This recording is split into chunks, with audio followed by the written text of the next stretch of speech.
ایک دوست نے بتایا کہ میں پڑھائی کے بعد لندن سے واپس آیا۔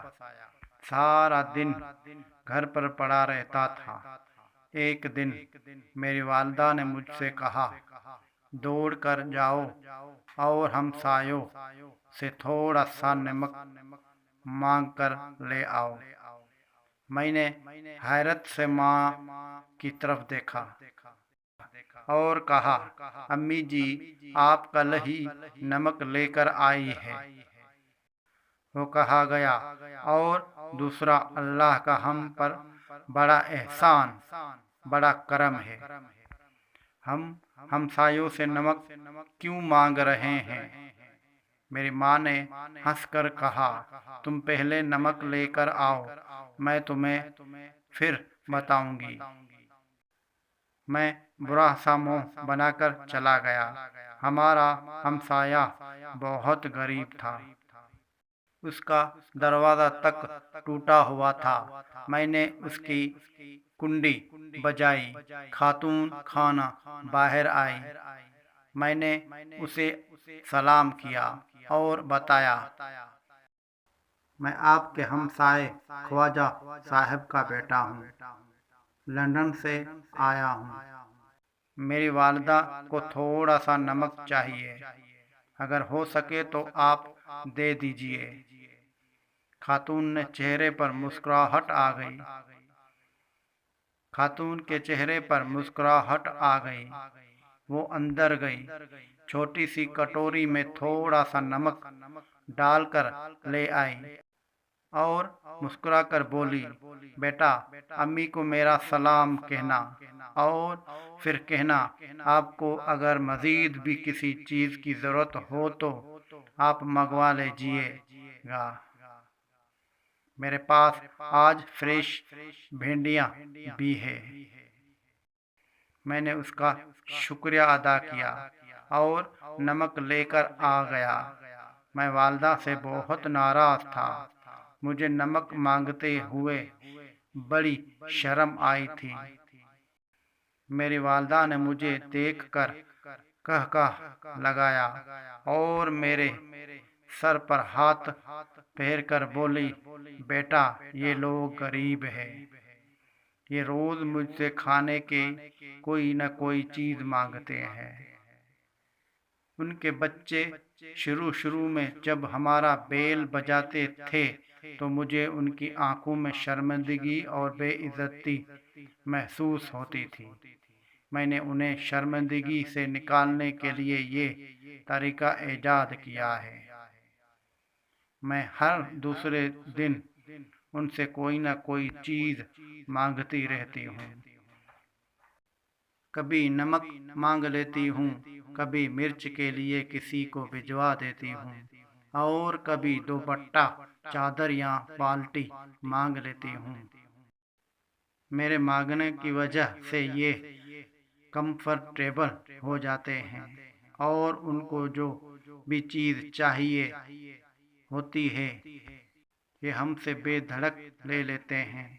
یہ سن کر میری آنکھوں میں آنسو آ گئے۔ میں نے اپنی ماں کا ہاتھ تھاما اور دیر تک چومتا رہا۔ میری ماں نے اس کے بعد مجھے زندگی کا شاندار ترین سبق دیا۔ انہوں نے فرمایا، بیٹا، اپنے غریب ہمسایوں، رشتہ داروں اور دوستوں سے چھوٹی چھوٹی چیزیں مانگتے رہا کرو۔ اس سے ان کی انا کی بھی تگڑی رہتی ہے اور ہمارا بھی ان سے تعلق قائم رہتا ہے۔ میں نے ایک بار پھر اپنی ماں کا ہاتھ چوم لیا۔ میری والدہ نے شام کو میرے ذریعے اس ہمسائے کے گھر سالن بھی بھجوا دیا۔ میں گوشت کا ڈونگا لے کر گیا اور ان سے تھوڑی سی بھنڈیاں مانگ کر لے آیا۔ اس رات مجھے طویل عرصے بعد لمبی اور پرسکون نیند آئی۔ یہ کیا شاندار واقعہ اور بے مثال سبق ہے۔ میں نے جب بھی میں نے جب یہ سنا تو میرے سامنے بھی درجنوں واقعات کھل گئے۔ میرے والد بھی اپنے دوستوں سے تمباکو اور حقے کے لیے گڑ منگوایا کرتے تھے۔ یہ سلسلہ اس وقت بھی جاری رہا جب ان کا حقہ عملاً بند ہو چکا تھا۔ ہمارے گھر میں 10-15 کلو تمباکو ہر وقت رہتا تھا، مگر وہ اس کے باوجود مزید منگواتے رہتے تھے۔ میں نے ایک دن ان سے اس عجیب و غریب شوق کے بارے میں پوچھا تو انہوں نے ہنس کر جواب دیا، میرے دوست بوڑھے ہو چکے ہیں، یہ اکیلے بھی ہیں اور یہ زندگی کے دوڑ میں پیچھے بھی رہ گئے ہیں۔ مجھے تمباکو پہنچانا ان کی زندگی کی واحد ایکٹیویٹی ہے۔ میں انہیں فون کر کے فرمائش کرتا ہوں تو یہ خوش ہو جاتے ہیں۔ یہ اس بہانے اسلام آباد آتے ہیں۔ میں انہیں ڈاکٹروں کو دکھا دیتا ہوں، 2-3 دن ان کی خدمت کرتا ہوں، واپسی پر انہیں جوتے اور کپڑے بھی لے کر دیتا ہوں، اور ہم 1-2 دن ہنس کھیل بھی لیتے ہیں۔ مجھے اس وقت والد کی منطق سمجھ نہ آتی تھی، لیکن جب میں نے نمک کا واقعہ سنا تو مجھے والد، تمباکو اور ان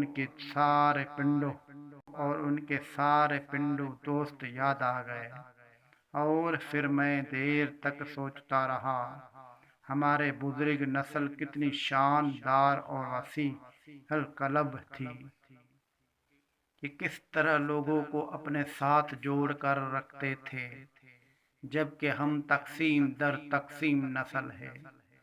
ہمارا اپنی ذات کے ساتھ بھی تعلق ٹوٹ چکا ہے۔ بزرگوں کی پرانی روایت تھی، ہماری دادیاں اور نانیاں دوسروں کا برتن خالی واپس نہیں بھجواتی تھیں۔ اگر ایک گھر سے سالن آتا تھا تو واپسی پر اس برتن میں حلوہ یا میوہ جاتا تھا۔ اللہ کریم ہم سب کے لیے عمل کرنا آسان فرمائے، آمین۔